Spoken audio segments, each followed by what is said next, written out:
Greg et Virginie, originaires d'Alsace, sont arrivés au Portugal il y a 2 ans. Ici, ils ont créé une société de conseil avec un joli coup de pouce de l'État portugais.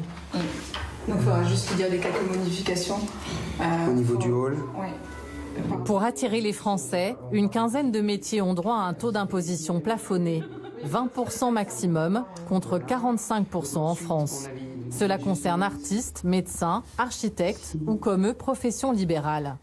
C'est pas la raison principale qui nous fait venir, mais c'est peut-être l'élément déclencheur qui fait que, hop, on va se lancer. Un statut sur mesure qui attire de plus en plus de Français.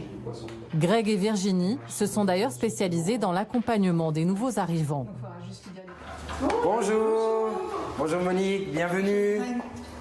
Ce matin, ils accueillent Monique, une retraitée française qui a décidé de quitter le Var pour s'installer au Portugal. On va se mettre là, on a préparé les plans. Elle a acheté sa maison sur plan. Le couple commercialise un nouveau programme immobilier.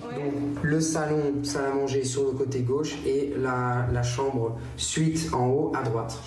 Monique a pris la décision de quitter la France, notamment en raison de la menace terroriste. On n'est pas en sécurité. Avec l'attentat à Nice, et puis dans le restant de la France, de toute façon, j'ai décidé qu'il valait mieux venir au Portugal. Portugal, il n'y a pas de... Je touche du bois, mais il n'y a pas eu d'attentat. Tout se passe bien ici. On y va ? Ok, c'est parti. En tant que retraitée française, Monique bénéficie elle aussi d'un avantage fiscal. Si elle réside plus de 6 mois par an au Portugal, elle ne payera aucun impôt sur sa retraite pendant 10 ans. Ce matin, elle va découvrir pour la première fois sa nouvelle villa à 30 minutes de Lisbonne et à seulement 3 minutes de la mer. Donc notre maison témoin est sur le côté droit ici, on va rentrer dans la rue et prendre dans l'impasse. Et votre résidence sera juste un peu plus loin à gauche. La maison de Monique n'est pas finie, elle visite une villa témoin. Décoration épurée, design moderne, 180 mètres carrés habitables en tout. Il y a pas mal de luminosité, oui. on est dans...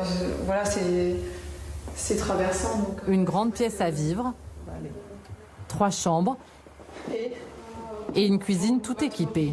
Dans toutes les maisons, les Portugais aiment bien avoir leur télé dans chaque pièce, parce qu'ils sont fans de football. Et donc il faut qu'ils suivent partout. Donc vous avez les branchements pour la télé. Vous allez vous mettre au foot? Non, je pense pas. On irait au tennis, oui, mais au foot... Ancienne directrice financière dans les assurances, Monique dispose d'une retraite confortable. Elle a payé sa villa 400 000 €. C'est 2 fois moins cher que sur la Côte d'Azur. Vous auriez pu, avec votre retraite, vous offrir une maison comme ça en France? Pas du tout. Pas du tout. Ça aurait été impossible à acheter entre 800 et 1 million d'euros. C'est pas possible, je sais pas. Et passé un certain âge, on ne fait plus de crédit. Ce sera le rêve ici. Des Français qui s'installent au Portugal, Greg en accueille une dizaine par mois. À chaque fois qu'on a des nouvelles annonces fiscales, à chaque fois qu'on a des nouveaux problèmes de sécurité en France, on ressent ensuite l'afflux des gens qui commencent de plus en plus à se renseigner, des gens qui nous disent qu'ils vont venir en vacances ici au Portugal pour préparer leur partie de vie ici. La villa de Monique sera finie fin 2018. Greg et Virginie voient l'avenir avec optimisme. Les Français représentent aujourd'hui 1/3 des acheteurs étrangers au Portugal.